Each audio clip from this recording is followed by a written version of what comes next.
안녕하십니까. 저작거리에서 바라본 20세기에서 오늘 1966년 페터 한트케의 관객 모독입니다. 1966년 중국에서 마오쩌둥 제창으로 문화대혁명이 시작됩니다. 문화대혁명은 마오쩌둥을 신격화하고 마오 주석 어록을 찬양하면서 그러면서 1976년 마오쩌둥의 사망 때까지 지속되죠. 문화대혁명은 정권투쟁의 성격도 있었어요. 문화대혁명에는. 그리고 그 홍위병이라 불린 청년 조직을 앞세워서, 어, 뭔가 도를 넘은 아주 과격한 그런 조치들로 인해 1981년 중국 공산당 스스로 문혁을 인민공화국 건국 이래 인민과 국가, 당이 겪은 가장 심각한 후퇴이자 중대한 손실로 평가하기에 이릅니다. 1966년 미국의 작가 트루먼 커퍼티는 냉혈이란 작품을 발표하는데, 이 작품은 소설의 형식을 빌려 실제 인물들과 실제 일어난 사건을 묘사함으로써 논픽션 노벨이나 팩트 픽션 또는 팩션이란 신조어를 창출합니다. 1968년 미국 작가 노먼 메일러가 발표한 밤의 군대에도 미국의 67년 반전운동을 다룬 그런 대표적인 논픽션 소설이죠. 이 소설의 부제가 소설로서 역사로서 소설이었습니다. 이러한 경향은 미국의 언론인 탐 울프가 표방한 뉴 저널리즘과도 통하는데, 이렇게 소설과 논픽션의 경계가 모호해져 간 결과 1980년 제니 레슬리 쿡이 워싱턴 포스트에 기고한 지미의 세계란 그런 기사는 8살 난 헤로인 중독자를 다룬 논픽션으로 퓰리처상을 수상해요. 그런데 거짓 기사였습니다. 그래서 상을 반납하게 되죠.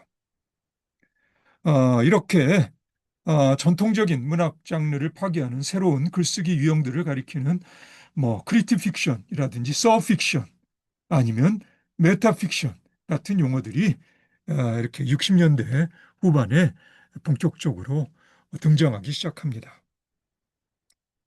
용어들이 어떠하든 이러한 움직임의 중심에는 문학의 자기 반성적 측면과 동시에 자기 반영적 측면이 강하게 작용하고 있습니다. 전통적으로 문학은 구조적으로 조건지어진 인간의 한계를 통찰하는 현실 인식과, 그럼에도 불구하고 그러한 한계를 벗어나고자 하는 초월적 가능성을 글이나 말로 풀어내는 영역이죠. 60년대 들어오면서 이러한 영역을 이러저러한 방식으로 구분지어온 경계 나누기가 허물어지면서 다양한 시도들이 여기저기서 등장하기 시작하고요. 전통적인 장르 영역에서도 가령 판타지물의 경우에 우리 앞에서도 언급한 적이 있죠. 1966년에야 출판이 허락된 미하일 불가코프의 거장과 마르가리타라든지, 추리물의 경우 알랭 로브그리에의 1953년 작품 고무지우개, 그리고 SF물의 경우에는 미국의 작가 로저 젤라지니의 1968년 작품 신들의 사회 같은 이런 작품들이 장르의 영역에서도 다양한 시도들의 예들이라 할 수 있습니다. 형이상학적 추리소설, 뉴웨이브 공상과학소설 또는 환상적 리얼리즘 같은 용어들이 이런 배경에서 이런 용어들도 이런 배경에서 이해 가능하죠. 자, 이런 맥락에서 이탈리아 작가 이탈로 칼비노는 흥미롭습니다. 제2차 세계대전 중 나치에 맞서 싸운 이탈리아 파르티잔의 일원이었던 그는 전후 공산당원이 되고요. 1947년 네오리얼리즘 계열의 소설 거미집으로 가는 오솔길을 발표합니다. 그리고 그를 유명하게 한 1952년 반쪽아리 자작 같은 이런 환상적 동화 같은 우화 같은 그런 작품 세계가 전개되기 시작합니다. 1957년에 공산당을 탈퇴한 후에 나무 위에 남작을 쓰고요. 1959년 존재하지 않는 기사와 함께 우리들의 선조 3부작이 완성됩니다. 1965년에 펴낸 우주만화는 SF적 성격의 작업이었고요. 그리고 1972년 보이지 않는 도시들과 1979년 어느 겨울밤 한 여행자가는 소설의 형식을 실험하는 독특한 작품들이라 말할 수 있습니다. 칼비노의 말입니다. 나는 세상을 설명하기 위해 이야기를 짓는다. 여기에서 칼비노가 말하는 세상에는 두 가지 측면이 있을 텐데요. 하나는 인간에게 구조적으로 주어진 현실적 조건으로서 세상일 것이고요. 다른 하나는 그러한 조건으로부터 벗어나 새로운 조건을 창출할 수 있는 초월적 가능성으로서 세상입니다. 그리고 저작거리 보통 사람이 나로서는 이 두 세상이 다 현실이라고 믿고 싶고요. 관건은 그러한 현실을 있는 그대로 볼 수 있는 지혜라 할 수 있겠죠. 칼비노가 자신의 이야기를 어떤 표현 형식에 실어보내든 내 생각에 칼비노의 주제의식은 한 가지인 듯 싶습니다. 그것은 저작거리 보통 사람들의 현실을 배경에 띄우고 진실 혹은 진리를 모색하는 작가 정신입니다.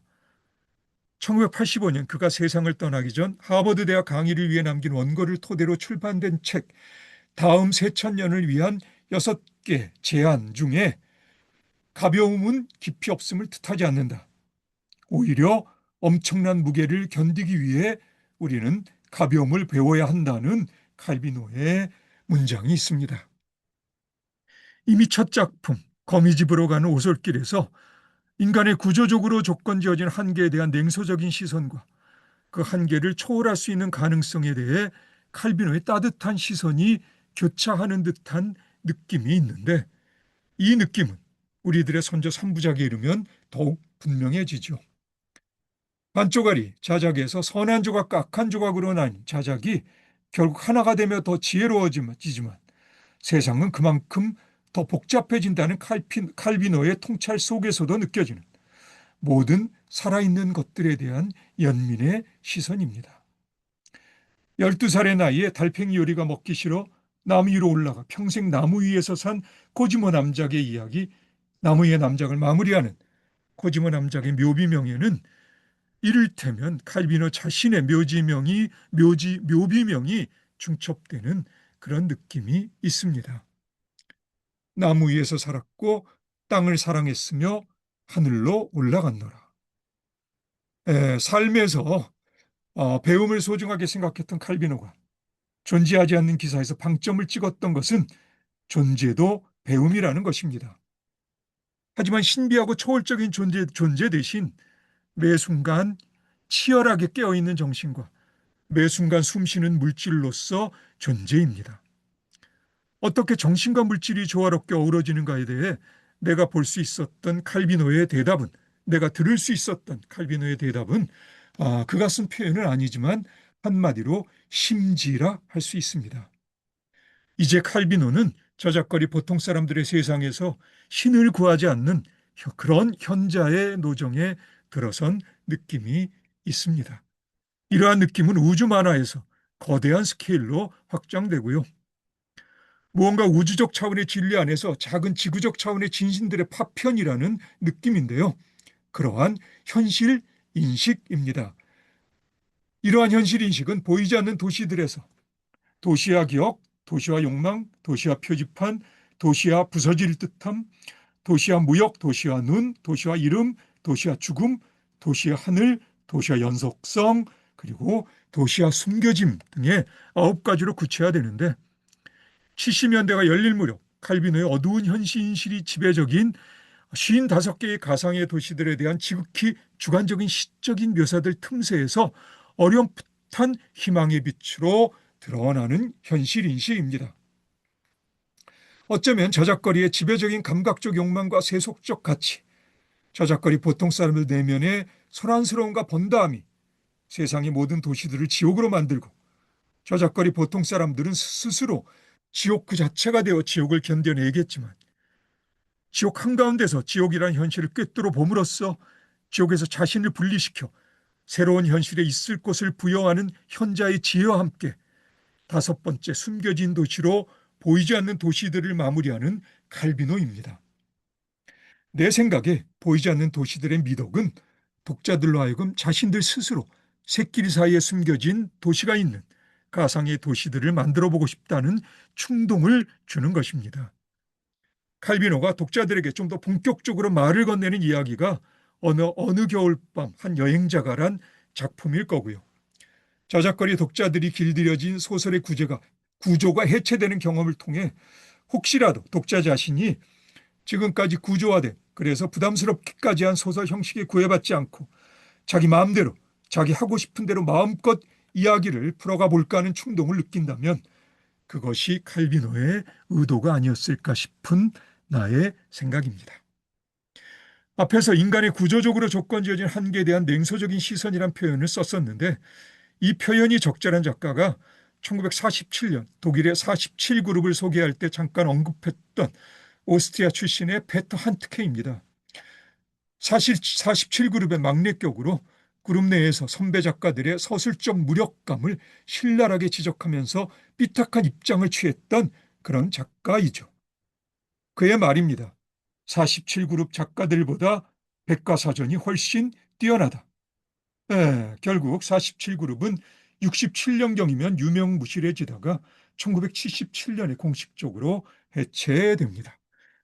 그가 1966년에 발표한 관객모독은 연극에 대한 기존의 관습을 깨는 전위적인 작품으로 논란이 많이 된 작품이죠.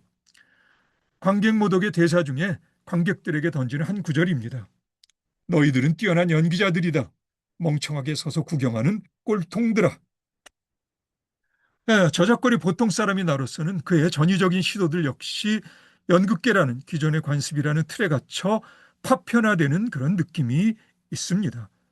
따라서 문학의 존재 근거는 언어 그 자체이지 사물이나 대상에 대한 인식이 있지 않다라는 한트케의 말은 연극계라는 제도에서 행해지는 후기 비트겐슈타인이 제안한 일상적 삶의 맥락에서 언어놀이의 한 부분일 뿐이라는 생각입니다. 1980년대 중엽 유고슬라비아 내전 당시 대학살을 주도했던 세르비아 대통령 슬로보단 밀로세비치가 2006년 세상을 떠났을 때 추도사를 했던 한트케의 변명입니다. 밀로세비치는 영웅이 아닌 비극적 인간이다. 나는 작가일 뿐 재판관이 아니다. 한트케는 2019년 노벨문학상을 수상하는데요. 노벨상 위원회에 따르면 한트케가 언어적 기교로 인간 경험의 주변과 특수성을 탐구하는 작가라는 게 주요한 선정 이유였습니다. 1970년 그가 발표한 소설 페널티킥 앞에서 골키퍼의 불안에서 느껴지는 주인공 요제프 블로우의 타자에 대한 무관심은 1970년대 자기중심적 세대의 신주관주의적 경향을 잘 보여주는데, 평소 한트케는 1979년 세잔네에 산 생트 빅두아르의 가르침이란 책을 펴낼 정도로 화가 세잔네를 인류의 스승이자 자신의 예술적 스승으로 존경합니다. 이루어 미루어 내가 한트케에서 받은 느낌을 한마디로 표현하자면 그것은 무심함, 불어로 하면 농샬랑입니다. 그의 무심함이 자신의 감각, 느낌, 생각 등까지도 대상화해서 거리를 두고 바라보는 초월적, 초연함의 경지인지까지는 아직 잘 모르겠지만, 하지만 이 느낌이 적어도 나에게는 세잔네 작품들의 주된 경향임은 분명하죠. 이런 맥락에서 세잔네가 1899년경에 그린 팔짱 낀 남자의 초상은 이를테면 한트케의 초상이라 해도 좋을 듯 싶겠고요. 그러면 세잔네의 팔짱 낀 남자의 초상을 한번 보실래요? 한트케의 초상이기도 할 거라는 것이 내 생각입니다. 자, 이 그림이 세잔네의 그림입니다. 어떤가요? 에, 세잔네가 머물었던 그런 마을에 시계포, 시계집 주인의 초상이라고 합니다. 팔짱 끼고요. 그리고 1899년경의 세잔네의 작품인데요. 어딘가 무심한 듯 농샬랑한 표정의 인물입니다. 페터 한트케의 작품에서 내가 받은 그런 느낌이었어요. 그럼 오늘은 여기까지 하겠습니다. 오늘도 수고 많으셨고요. 그럼 우리 다음에 예, 다시 만나서 이제 1967년인가요? 다시 이야기 계속하도록 합시다. 오늘도 수고 많으셨습니다. 다음에 다시 봅시다.